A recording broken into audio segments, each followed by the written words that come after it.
Who are the terrorists? Is there a universal profile? Well, by now you probably can guess that there probably isn't a universal profile. It's too diverse. But if we were to compare being a terrorist to an occupation, we could use this soldier/policeman model. In essence, people who join terrorist organizations are similar to people who end up joining militaries and the police forces. Both terrorists and soldiers are action-oriented people, don't like to sit in presentations like this, don't like to file paperwork, they'd rather be out there doing something. They tend to view the politicians who just talk too much with disrespect. Action is really what makes the difference. There are people who are willing to use violence as a last resort if you're a policeman, not as much of a last resort when you're a soldier. For terrorists, it's always a last resort. Well, it almost never is, but in their own mind, it's always last resort. They believe that everything else has been tried, that violence is the only way. Both terrorists, policemen, and soldiers are people who have quite a black and white vision of the world, the good guy versus the bad guy. I mean, if you work with policemen a lot like I do, I mean, these are standard frames of reference, goodies and baddies in the Australian context. And soldiers, policemen, and terrorists don't necessarily do it for the paycheck. There's an altruistic motive here. They're even willing to die on the job for a greater cause, for making the world a better place. It's a fairly scary analogy, I would say. But if you don't believe me, go and look at the 9/11 hostage takers' suicide videos and listen to what they say. And then go and trace some interviews with young men who went and volunteered for the Marines and Navy and Army to fight in Afghanistan after 9/11. The rhetoric is exactly the same. Altruistic. We're attacked, therefore we go and fight and punish. There's a very positive connotation to this. I always tell operational people, whether they're soldiers or law enforcement, that perhaps it's not the psychologists or academics like me who have the best capacity to understand how a terrorist thinks. It's them. Okay? They're the closest thing to a profile of a terrorist that you'll find. Universal attributes that we find in all terrorists and all terrorist campaigns. Frustration. Terrorists are not happy people. Now, the causes of their frustration could be multiple. It could be anything from breakup with a girlfriend, to political oppression, to divorce of their parents. We've seen all of these different cases. Basically what happens is a moment of a cognitive opening, where you're at some stage in your life capable and quite willing to replace your current belief system with something new, or introduce something new into your belief system. And that could be caused by a great many things. Victimization. Terrorists believe that they're the victims, or that the constituencies on whose behalf they claim to fight are the victims of that particular struggle. Humiliation is a particularly important element. And this is a very subjective issue. Every one of us has a different measure of humiliation, different tolerance for what humiliation is and what it is not. Terrorists are people who are very sensitive to perceiving the situation as particularly humiliating. Empathy. We tend to think of terrorists as unempathetic people. You have to be in order to be able to kill people in cold blood, especially innocent civilians. But while they have this lack of empathy for their victims, they have a high level of empathy for their constituencies on whose behalf they claim to be fighting. Okay? Empowerment. It feels good to be a terrorist. If you talk to a terrorist, their view of good and evil is very simple. Good is to fight. Evil is to sit in the corner and do nothing. Okay? It feels good when you feel like you're being historically mistreated and victimized to actually do something about it. Okay? And finally, what do terrorists want? They want a change of the status quo.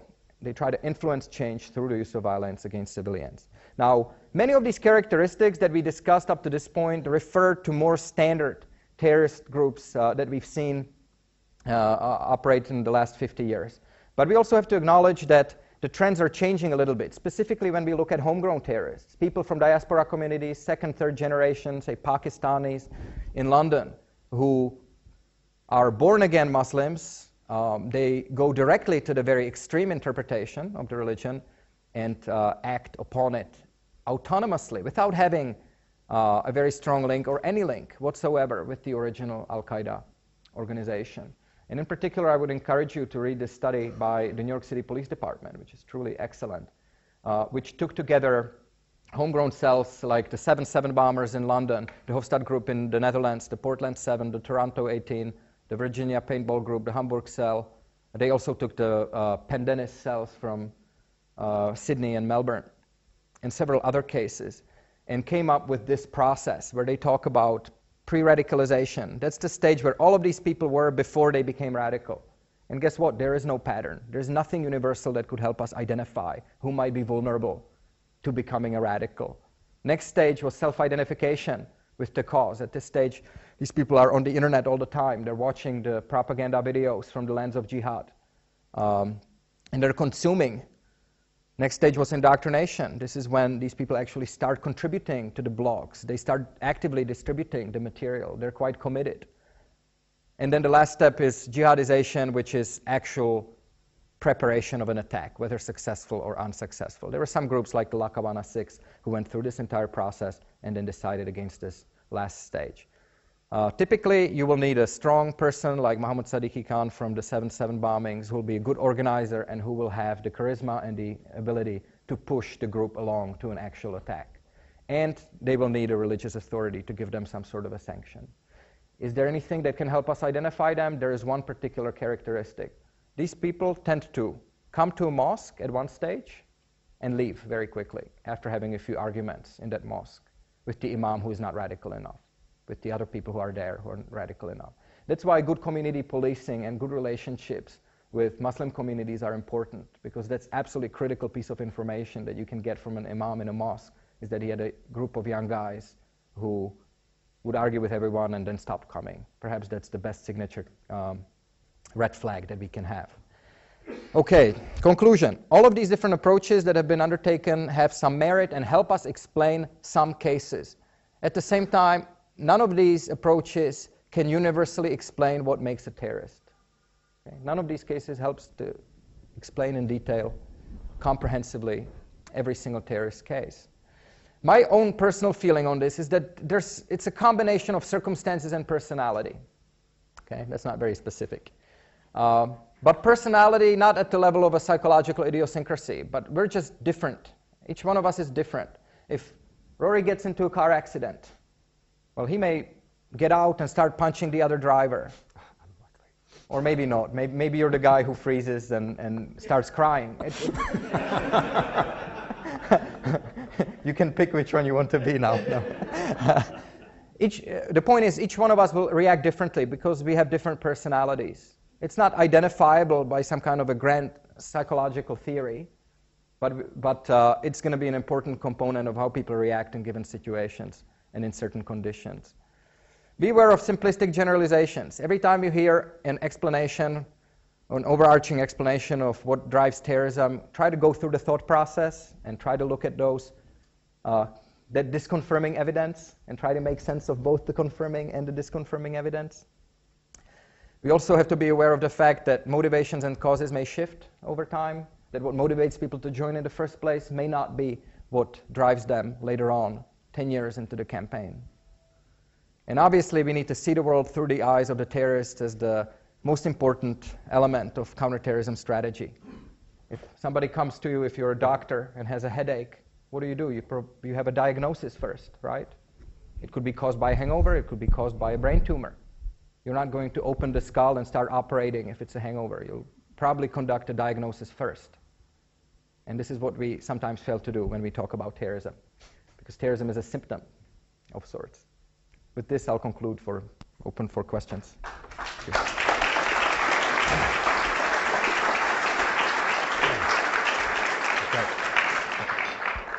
Thank you very much, Adam. And I think that you've brought a very mercurial approach.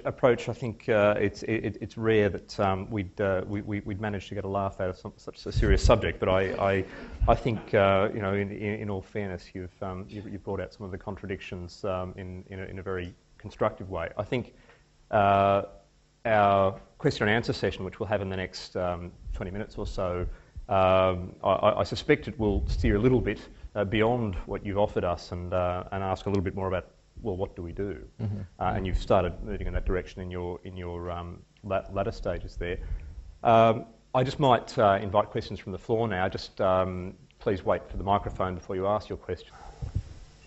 Tony Royal, I was just wondering, to what degree do you feel the internet and media have helped spread terrorism through the world? It's assisted their cause, so to speak. Very broad question, would require a very long answer. Media, of course, is very important. As Margaret Thatcher used to say, the oxygen of publicity that helps terrorism survive. In some ways, the best thing that's happened in the war on terrorism is the mortgage crisis, because it's pushed terrorism out of the media. In the US, we focus less on it, and therefore we fear it less. Terrorism is so much about fear, so clearly that's an important element, media.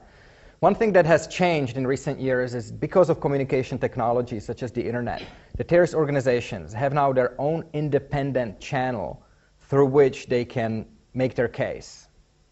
They don't need the media as much as they used to in the past.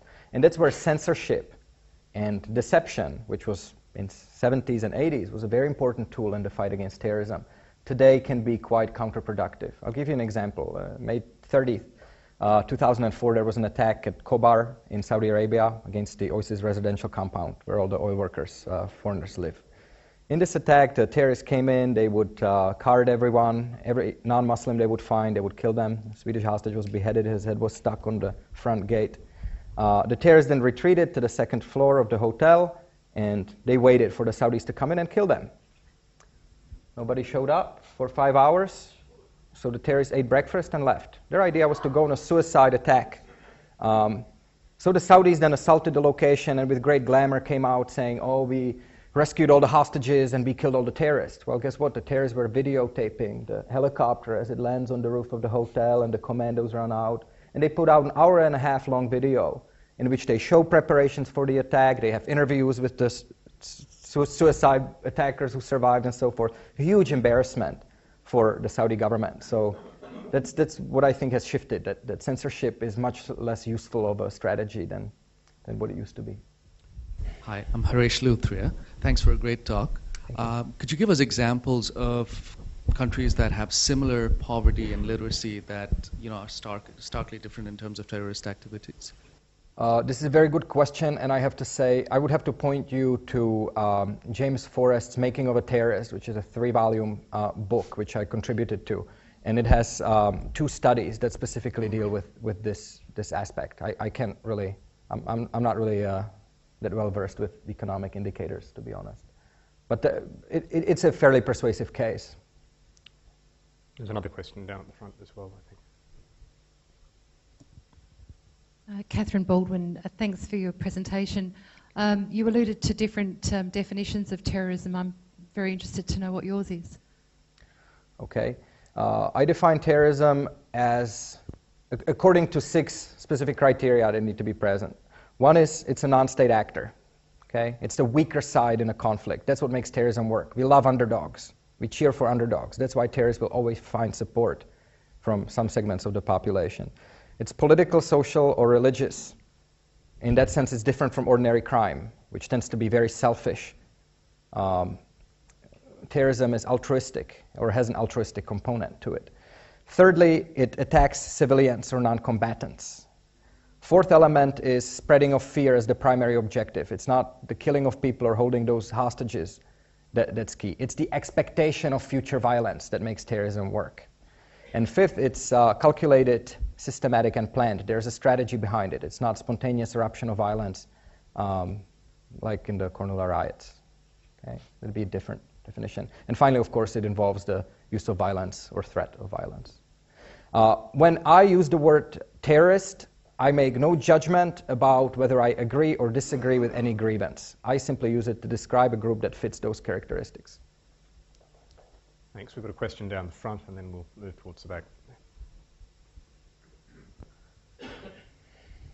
Yes, Harley Wright. To what degree do you see the, how would I call it, frustration coming from their own situation, e.g. Palestinians in Gaza, versus a, if you like, a disbelief in the beliefs of others, intolerance of Western beliefs, and to what degree then, if it is Western beliefs, can we change our attitudes and actions to lessen the frustration and antagonism that it might generate? Okay. Again, very, very complicated, very broad question. We as people mirror in interactions that we have with one another. We mirror the other side. If somebody screams at us, we have a tendency to scream back. If somebody is trying to be pleasant to us, we have a tendency to reciprocate. One thing that I think increases frustration and the perception of humiliation of people, whether it's Palestine or Kashmir or Mindanao or in other conflicts, is somewhat of a double measure, in the sense that we refuse to acknowledge anything about a grievance that the terrorists are waving as their flag.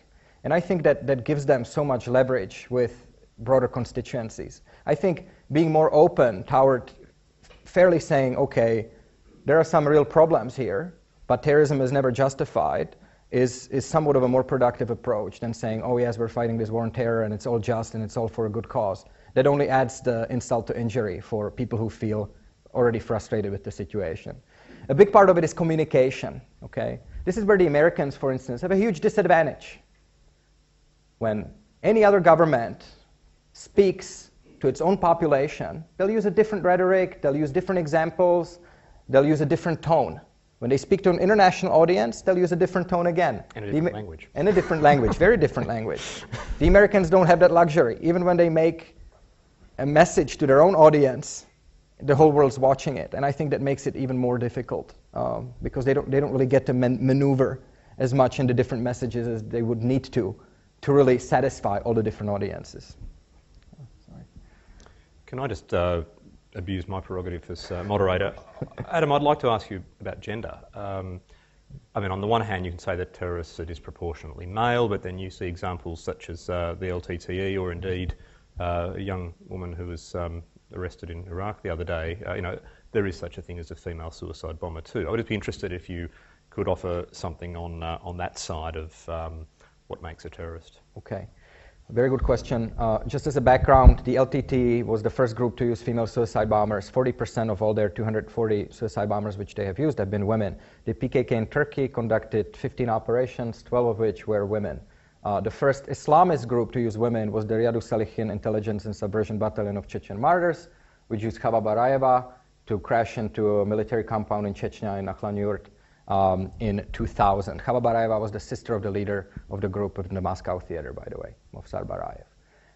Other Islamist groups followed. In Palestine for a long time. There were people lined up, women lined up, trying to be volunteers for suicide bombings. Hamas wouldn't accept them based on the religious explanation that a single woman cannot walk out on the street because culturally it's important for her to have either a male relative or her husband walk with her. So what good are you to us?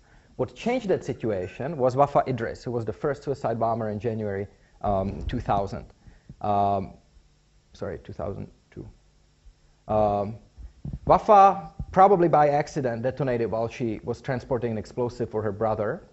Her handbag got stuck in the door in a shoe store. Became a huge hero. And Hamas found themselves to have to alter their religious explanation because Wafa was affiliated with the Fatah and the Al-Aqsa Martyrs Brigades, which was a political competitor for Hamas. So then Hamas started using people like Ayat al-Akras, Andalib Suleiman Takatka, and other female suicide bombers. The first female suicide bomber in Iraq was a Belgian woman, a convert to Islam, who married to a man who was very radical, Muriel de Gaulle. One thing that we find with women in terrorism is that it's very, very personal for them. They don't turn as quickly on the image of a Robin Hood. Mm-hmm. And there's not so much machoism for women in it. It's a personal experience very frequently. And they tend to be quite dedicated because of the motherly instinct. They're doing it for future generations. They're doing it for their kids. It's hard to stop them. Specifically in hostage operations, women don't as easily turn back on the original mission as men do, which led the GSG-9, a German counterterrorist force, experts to write a book which is called Shoot the Women First. Right.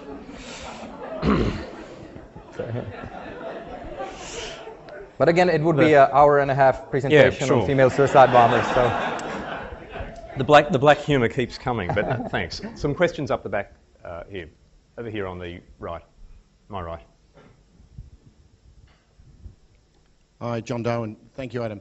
To what degree do you think the genie came out of the bottle with state-engendered terrorism, such as Dresden, and in the way in which state has been willing to use, mass violence to solve political problems, and therefore terrorists, minorities feel themselves to really have no other alternative than to respond to that. And as an academic, do you study state-engendered violence? I don't, is my answer. I tend to focus simply on non-state groups, not because of some kind of a legitimacy or illegitimacy issue, but as a functional issue. When you're dealing with state behavior, which you feel is inappropriate, or then it requires a completely different set of measures than you would use dealing with a non-state group. So my focus is specifically on non-state organizations. Now, with respect to what extent terrorist groups mirror violence conducted by their enemies, there's a case to be made for that. And I often refer to this when we talk about, say, negotiation with terrorists. There's this idea that you never negotiate with terrorists because if you negotiate, you encourage them. Well, if you flip that argument around, do you, by refusing to talk, say in a hostage situation, make them give up terrorism? Of course not. The only thing that they conclude, there's a substitution effect. They conclude that they simply have to hit you harder, that you're not reasonable enough to be spoken to. So they step it up by using, say, a bombing campaign where they don't give you the option of bargaining for the lives of the hostages. But one comment I want to make is that I define negotiation as the use of communication to influence somebody's behavior. It's not a question of giving in. It's not a question of giving them what they want, bargaining, meeting halfway. It's about communication and influence, and that's how we should see it in the broader context. Thanks. There were some questions in the middle here. Yes, this gentleman. Hi. Yeah, I was just wondering what you thought about Russia. It's been increasingly radicalized recently, and whether you see that possibly changing the nature of terrorism in the region of the Middle East, like the PKK and Georgia, and whether it'll create new hotspots in the future. Okay. If you're a proponent of use of force in countering terrorism, Russia is a great example that it works. If you're willing to come out and kill a third of a population of a separatist republic, yes, it works. People get tired of it after a couple of decades. They don't want to engage in it anymore. But one thing that we should bear in mind, and I'm sort of sidestepping it a little bit, but it's an important message that I want to send. We see that the countries that are most effective in fighting terrorism are the countries at each end of the spectrum of democracy and totalitarian regimes. These are the best countries to deal with terrorism. If you have a totalitarian regime where nobody has any chance to channel any political views in any way, you don't have a problem with terrorism. If you're a country who's willing to sacrifice 50,000 people, 5,000 being terrorists and the rest being 45,000 innocent civilians, and you can get away with it as a totalitarian regime, then you're going to be very effective. At the other side of the spectrum, democracies who provide peaceful ways of channeling frustrations and political views do very well when it comes to fighting terrorism, because they don't allow the terrorists to exploit the situation for higher recruitment. As soon as you start moving closer to the middle, by either becoming more democratic, if you're totalitarian, or by becoming more repressive as a democratic society, it becomes harder.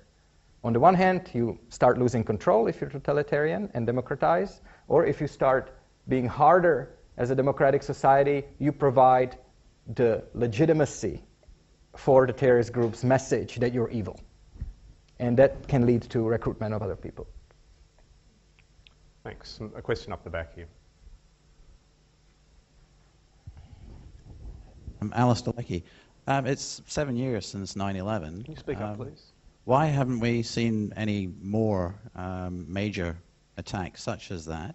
Does it relate to your comments there about America and democracy being successful in countering it? Because after all, it is an external threat rather than an internal threat. Okay. Good question, and again, one that we could really demonstrate some of the points about. It's about what your view is. You could say, oh, it's been very successful if you're, say, more on the conservative side. If you're more on the left-wing side, and you'd say, oh, it wasn't successful because of many other counter-arguments. So it's a big debate that we could present here. The absence of big attacks does have to do with destruction of al-Qaeda capability in Afghanistan. and the dismantlement of the larger organization. We've seen many attacks in Europe and in other countries which are essentially homegrown, much more amateurish, much less directed from the center, with a limited destructive capability.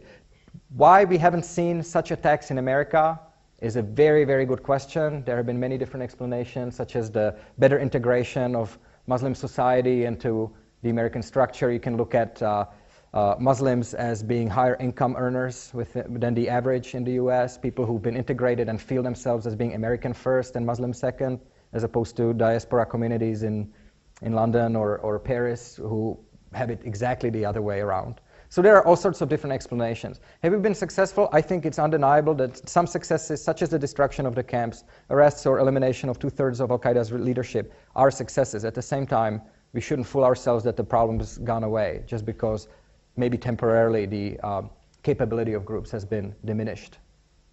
Yeah. Martin Gensel, thank you very much for the excellent talk. I just wondered whether you had any views on the emergence, if there is such a thing, and how it would change things. The concept of going from a multi-person cell, terrorist cell, maybe 5, 10 people, and what that means in terms of detecting or fighting it, versus the concept of a single person, or someone's called it sudden jihad syndrome, or as someone who unarguably enabled by the internet. I wonder whether you had any views on A, does it exist, or is it emerging as one, and if so, how does it change things? I think you can still make the argument that terrorism still is a group phenomenon, even at the micro level, that people do seek others to confirm what they're doing. If you're committed enough in isolation from that human interaction with others to commit a terrorist attack, and you can actually put together a capability to do it, then there's probably an argument to be made about your psychological state. We have seen that people who've done it alone did have a mental problem, which prevented them from operating in groups more effectively. But there is a tendency to confirm one's opinions, and that radicalization process that occurs in groups, which is quite significant, toward getting to that fourth stage of jihadization. I'm not sure that answered your question. That leads to an interesting point, though. You know, the if you like, the devastating attack by a small number, or even an individual. I'm sure you're familiar with Philip Bobbitt's writings, the Terror and Consent book that sort of has been literally big this year, 700 pages or something. I'm not sure what you think of it, but I haven't read it yet. But you've encountered his work previously, I imagine. And I think one of the points, or a few of the points that he makes, which I think are highly contestable, but I'd be interested to know what you think. Firstly, the terrorism we're seeing now is but a foretaste of what's to come, and there will be, if you like, the sorts of transnational globalised terrorism that we've seen in recent years is going to be replicated in all sorts of ways in the decades to come, not purely by Islamists, but potentially by groups with other sorts of motivations. Secondly, that technological change and globalisation empowers the individual to the extent that you could literally have the individual terrorist cell wielding massive damage. And finally, the supposed link between weapons of mass destruction and terrorism. That is, it's a matter of time before we see an act of terrorism with a real weapon of mass destruction, not the sarin attack in Japan that was a failure essentially, but something much bigger. I mean, do any of those provoke you, Adam? Well, CBRN, I teach a week-long course for response teams on specifically CBRN. One of them is just on Aum Shinrikyo, the Tokyo subway group, and the reason why the sarin attack killed only 12 people, there are many different aspects to it. I think people who argue that CBRN terrorism, mass casualty CBRN terrorism, is only a question of time, underestimate the technological difficulty of weaponizing these weapons. And I also think actually Aum Shinrikyo is a very good benchmark for comparing with Al-Qaeda. Look at the biological weapons program, say, of Aum Shinrikyo, which this is a group with $1 billion in assets, much more than Al-Qaeda has ever had. A group that had 26 scientists, some with PhDs. Their biological weapons program was led by Dr. Seiichi Endo from Kyoto University with a highly relevant degree, who was a very good scientist. This is a group that had 7 years to do whatever it wanted under cover of a legitimate religious organization. invested no less than $30 million into the sarin program alone. They had to do things like create their own plastic to which they could put the sarin, which then was, the bags were wrapped in newspaper and then pierced with umbrella tips. But they had to create their own plastic that could actually hold the sarin. So it's quite a complex process.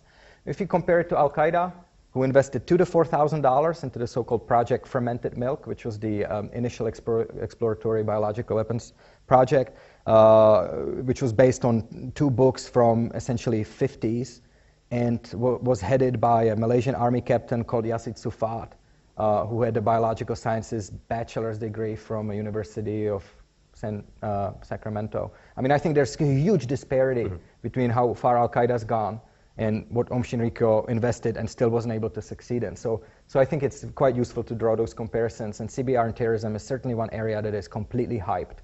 We may see it, it will kill some people, but it won't be in the tens of thousands. It will be very comparable to a suicide attack, but the psychological damage will be multiple, of course, of that.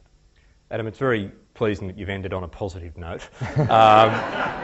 And look, I just want to, I'll just say a few closing words and then I'll ask us to thank you for your time. I've found that really illuminating and really useful, and it's just great to have you doing the work you're doing in Australia. Long may you stay here. Again, I want to thank Adam Dolnik for his presentation. Please join me in thanking him. Thank you very much.